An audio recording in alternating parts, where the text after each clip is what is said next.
Well, up next was a breath of fresh air in my mind, just a complete reversal of fortune, something we don't see often.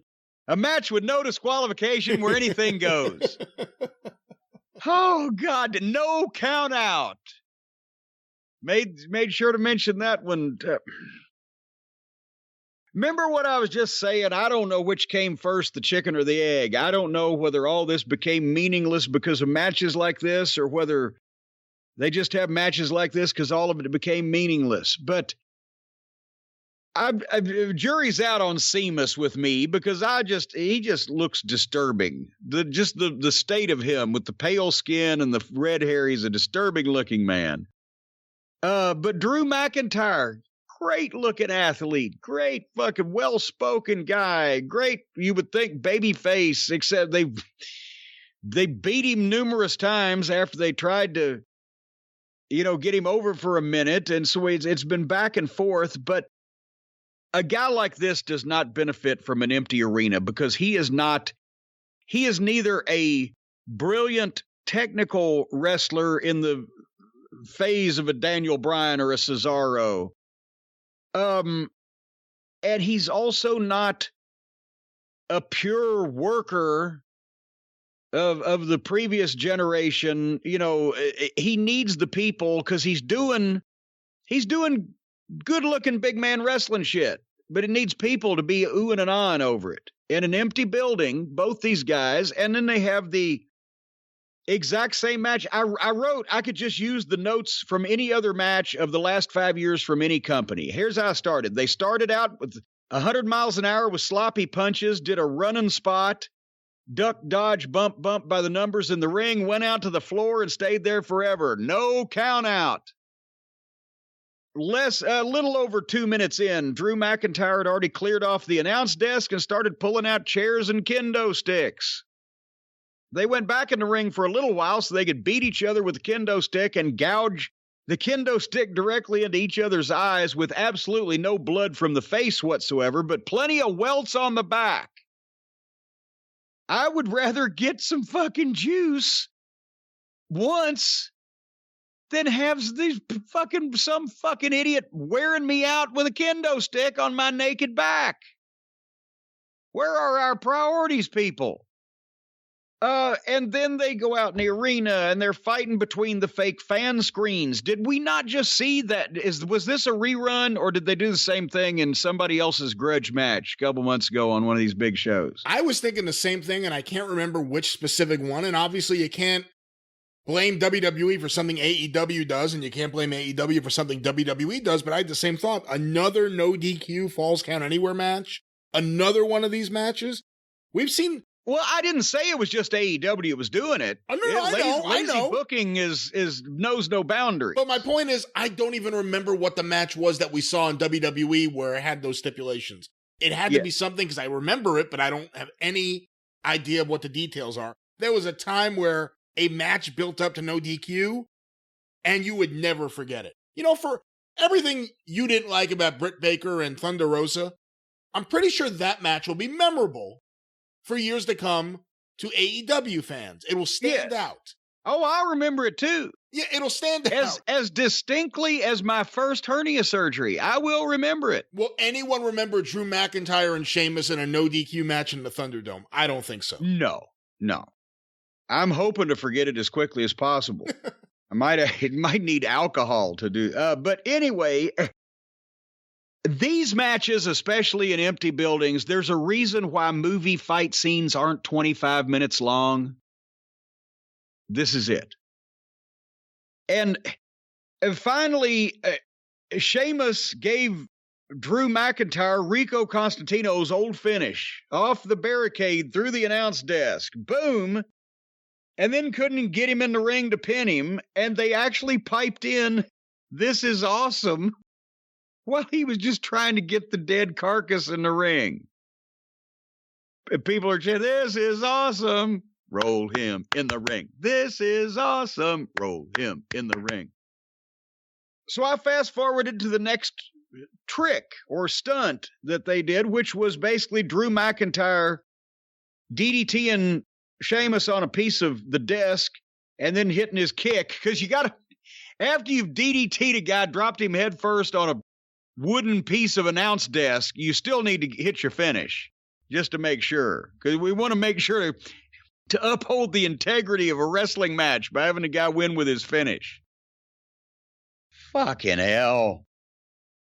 I don't even dislike either one of these guys. I just dislike all the shit that they do, because it's all the shit everybody else does, which is all the shit that everybody wants these people to do these days, apparently.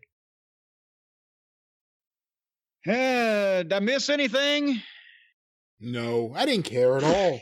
I didn't care at all. And they had a good pre-match package about the two guys in their history, going back 20 years to Drew McIntyre, very, very skinny, and Sheamus kind of looking the same way he does now, but just less facial hair.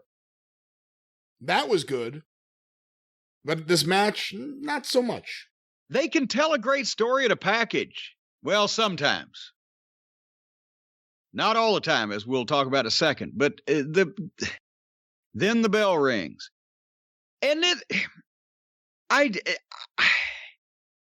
I guess I understand now why people think that we're harder sometimes on AEW than we are on the WWE, because in a lot of these matches, there's nothing to make fun of besides the creative and the things they have these guys doing. They're all well-trained athletes. They all are in shape.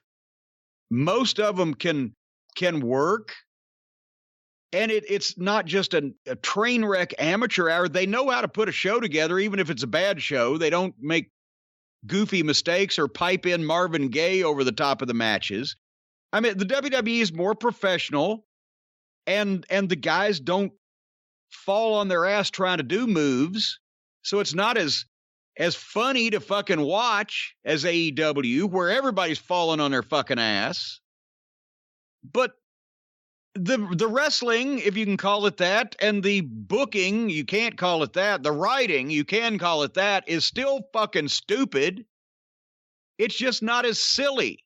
So apparently, that's the attraction of AEW is, well, it's not going to be any good either, but at least there's more shit to laugh at. Is this what the appeal is? This is just bad and bland. Whereas that's bad and so amateurish, it's funny. There's always someone, when we say something about AEW, always, that will say, you guys support WWE, you guys are WWE marks. And then when we talk about WWE, someone will say, it happens to me, I don't think it'll happen to you. You're an AEW mark, you just love AEW. AEW has really, really bad moments, wrestle crap moments. Moments that would fit in with late era WCW and the worst of TNA. There's a new Twitter account devoted to AEW botches, where they're even playing clips that we don't see because we don't watch the YouTube stuff. It's horrendous. That's not to say there isn't some good stuff in AEW, but the bad stuff is extraordinary, and typically you can watch it and laugh at it because it's so bad and it's so amateur and they are so insistent that it's great. With WWE, you don't get that joy out of the bad shit. The bad shit is just bad, and usually it's infuriatingly bad. And there was a great example, I'm sure, coming up on this show, because I know how I reacted. I can only imagine how you reacted. But I think that's what it is. It's just, WWE has completely lost its way. And not having the fans there, AEW is what AEW would be with fans there or without. I mean, they have those hired help at ringside. They have that hired help at ringside performing as fans. They're doing all right, I guess, all things considered, for what AEW wants. But AEW is the same it would be with fans or without fans.